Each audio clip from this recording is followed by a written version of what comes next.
What's this? A letter for me. Alright, welcome back to another episode of Remember the Great Sports. Today I only have 3 returns to show you. I believe they're all baseball. Baseball has been the only few that I have been getting back lately. I really apologize to my viewers for not getting more TTMs out there. But with the in-person autographing I've been doing, it's just been really hectic and really busy. Again, I promise, in a couple months, when the baseball season ends, I will definitely be hitting full-scale, TTMs again when I have no baseball games to go to. So, to further ado, we will jump into the first one, and that is postmarked from the Atlanta metro area. And if I believe it is correct who it is, it is. It is Mr. Ron Gant, who is, I really like that card. I love those art cards. Signed 5 of 5. And if you guys don't know who Ron Gant is, got a little glare on the cards there. Just adjust the camera just a tad there. But Ron Gant was part of the Atlanta Braves when they were very successful in the early 90s. He came up through the Braves system. He was a very powerful hitter, to say it nicely. A very, very strong man. You can tell from, some of these cards, it's kind of hard to tell, but as you can see, he's in pretty good shape there. So a very, very deadly hitter at the plate for home runs. He could steal a base or two when he was in his younger days. But the unique thing about Ron Gant is he is probably one of the most successful comeback players ever. During his time with the Atlanta Braves, Gant got into a motorcycle accident, I believe it was, and he actually wound up breaking one of his legs. I don't remember which leg it was, left or right, but he broke his upper leg, I believe his femur, if I'm not mistaken, and he was basically out for about 1.5 years. Well, because he did that, because of the accident that he was in, the Atlanta Braves more or less let him go. He found himself without a job after he broke his leg. And the Cincinnati Reds, which none of these are Reds cards, gave him a chance to come back. And when he came back with the Reds, he picked up right where he left off, at the plate. I mean, he smashed, 30-something home runs. His stolen base totals weren't what they were, but he definitely was not affected at the plate after his recovery. And obviously he's one of those good feel-good stories that he was able to come back despite having such a tragic accident that could have potentially taken his life, much less his baseball career. So after he spent a couple seasons in Cincinnati, I remember specifically because I was watching TV one day, and this is before your sports center was, in every household, but I remember watching the local programming in St. Louis, and across the bottom of the screen, they announced, "We have signed free agent Ron Gant." And I want to say Dennis Eckersley, too, if I'm not mistaken. I may be wrong, but I remember they did a banner thing at the bottom of the screen while we were watching just regular programming because they were so happy that they brought Ron Gant to St. Louis. And like I said, I want to say Eckersley as well.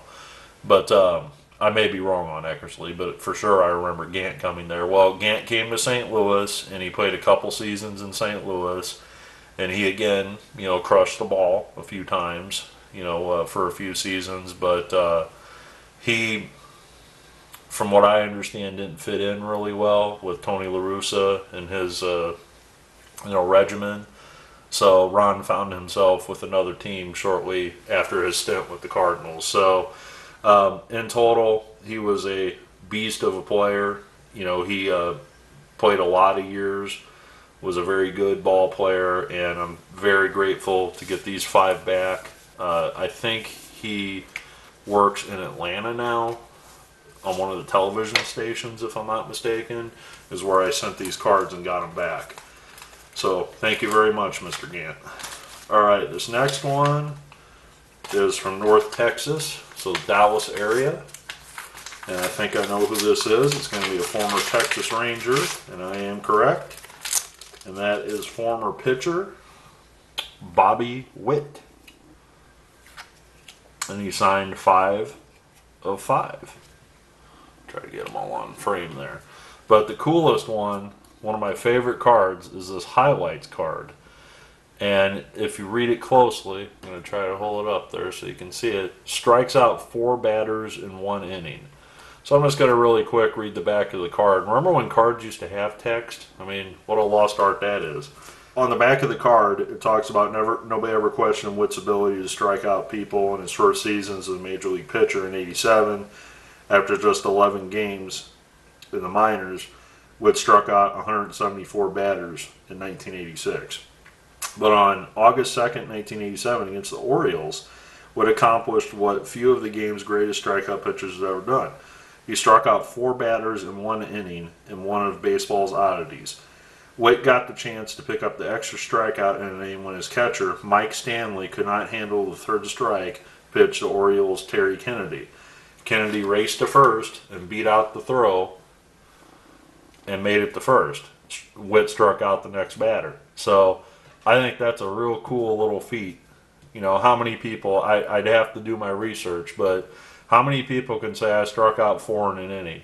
Would be even better if you struck out 5. That'd be even a cooler feat. But, you know, I want to say that a minor leaguer did that once, that he struck out like 5 in an inning because his catcher missed the ball or whatever. It was something crazy like that. Again, I'd have to do my research, but focusing more on Bobby Witt, he was a very adequate starter for the Texas Rangers for many years. After he left the Rangers, I want to say he played for Oakland for a season or 2, but he also wound up playing for the St. Louis Cardinals. And I remember when I was in my teen years, I want to say in high school, I was autographing in person outside of Busch Stadium, and Bobby Witt was one of the pitchers on the Cardinals, and he came out and he signed a couple cards for me. So I specifically remember getting Mr. Witt in person, you know, when he was with the St. Louis Cardinals. So thank you, Mr. Witt, for adding these 5 to my collection. I've always been a fan of yours because of how you treated me when I was a kid, basically. And there are some people, I'm not going to say their names, but I actually had a scenario once where I was outside of Busch Stadium and I recognized a player. And this player was kind of a jerk, to say it nicely, and I'm not going to say who it was, but I went out to him and I said, "So-and-so, may I have your autograph?" And his first response was, "Well, I'm not a player." Well, I went back to my dad and I said, "You know, so-and-so wouldn't sign for me." And he's like, "Really?" And he's like the utility infielder. What the hell's that about? And I told my dad, I said, "Well, he said he wasn't a player." And my dad's response was, "Yeah, he's kind of right. He does suck." So he was telling you the truth, sort of. And this individual, I believe, might be in the coaching ranks now in the minor leagues. And again, I'm not going to say anything negative about this person, but as an adult now, we're both adults. This person was a younger player at the time. I want to say he was in his mid to early 20s. But I almost want to go up to him and say, "You know, you were kind of a real jerk to me when I was a kid. Sign my stuff now." So I got one more here. I'm not going to tell you war stories about it in person, but we got one more postmarked from the Metroplex in Michigan. And this is, if I think I know who it is, which it is, this is one of my favorite, most underrated players ever to play in baseball. And that is Mr. Frank Tanana. He was what you would call a pitcher with longevity.